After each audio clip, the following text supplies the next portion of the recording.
Hello friends, মৌসুমি রান্নাঘরে তোমাদের সবাইকে অনেক অনেক স্বাগত। তো দেখো, আজকে আমি পাও ভাজি বানাবো।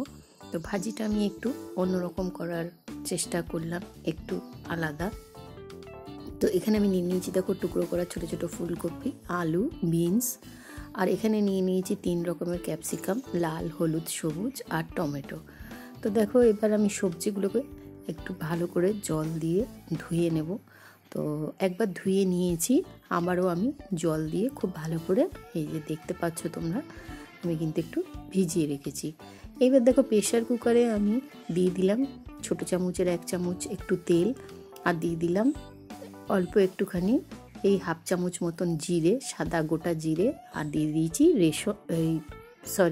আর দিয়ে দিয়েছি রসুন থেতো করা।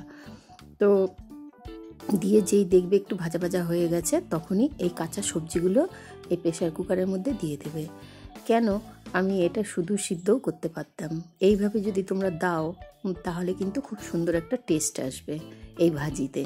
তো দেখো, এবার আমি একটু ভালো করে নেড়ে চেড়ে নিচ্ছি। আর শুধু যদি জলে সিদ্ধ করো সবজিগুলোকে, তাহলে কিন্তু একটা আলাদা স্বাদ আসবে, আর এইভাবে যদি করো তাহলে কিন্তু দারুণ একটা স্বাদ আসবে, কারণ এর মধ্যে রসুন আর জিরেটা থাকলো। তো এবার দেখো, আমি একটা কড়াই নিয়ে নিয়েছি, কড়াইয়ের মধ্যে দিয়ে দিচ্ছি 4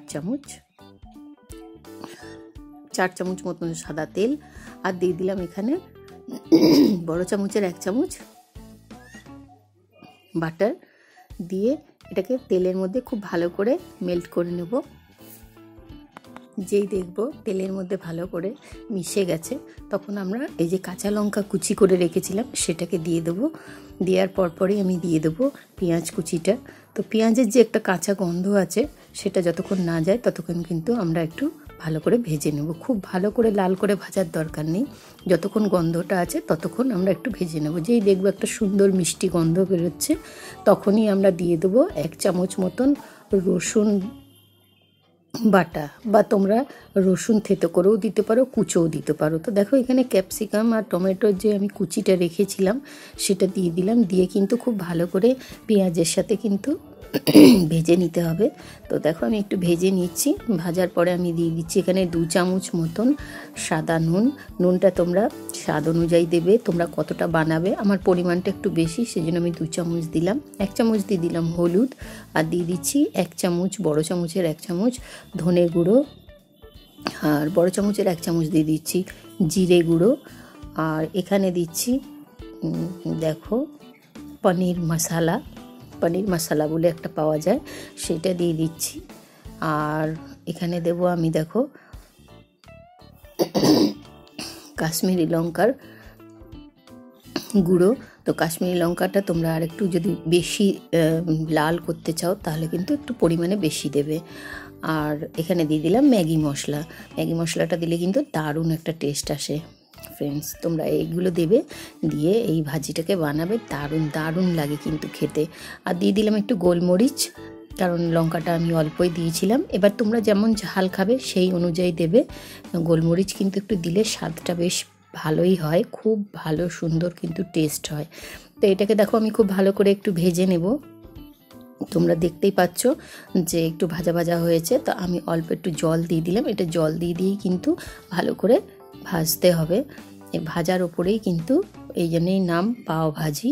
তো ভেজে ভেজে এটাকে করতে হবে। তো দেখো, খুব সুন্দর কিন্তু আমাদের ভাজা একদম হয়ে গেছে, ক্যাপসিকামগুলোও গলে গেছে। এবার দেখো, আমি দিয়ে দিচ্ছি টকের জন্য অল্প একটুখানি 1 টুকরো লেবুর রস। বেশি কিন্তু টক দেবো না, তো তোমরা যদি বেশি টক খেতে চাও তো দিতে পারো। তো দেখো, আমি দিয়ে দিলাম 1 টুকরো মতন লেবুর রস। দিয়ে এটাকে খুব ভালো করে আমি মিক্স করে নিলাম। এইবার আমি যে সবজিগুলোকে সিদ্ধ করে রেখেছিলাম, প্রথমেই কিন্তু আমি এগুলোকে একদম সেই ভালো করে যে একদম থেতলে দেবো তা নয়, খুব ভালো করে দেখো আমি মশলার সাথে কিন্তু এটাকে একটুখানি ভেজে নিচ্ছি। অল্প একটু জল দিয়ে দিই, জলের পরিমাণটা কম আছে সেজন্য অল্প একটু জল দিয়ে দিলাম। দিয়ে কিন্তু এই মশলার সাথে কিন্তু খুব ভালো করে আগে প্রথমে আমি এই দেখো এইভাবে একটু কষিয়ে নেব ভালো করে। আর সবজিটা কিন্তু আমাদের যেহেতু প্রেশার কুকারে সিদ্ধ করেছি, গলেই আছে। এই দেখো, ভাজতে ভাজতে কিন্তু এমনিই গলে যাচ্ছে। তো পরে আমরা ম্যাশার দিয়ে ম্যাশ করে নেব ভালো করে তো আগে আমি একটুখানি ভেজে নিচ্ছি, তাহলে কি হয় এইভাবে যদি তোমরা ভাজিটা বানাও তো বন্ধুরা কি বলবো, দারুণ দারুণ একটা টেস্ট আসবে।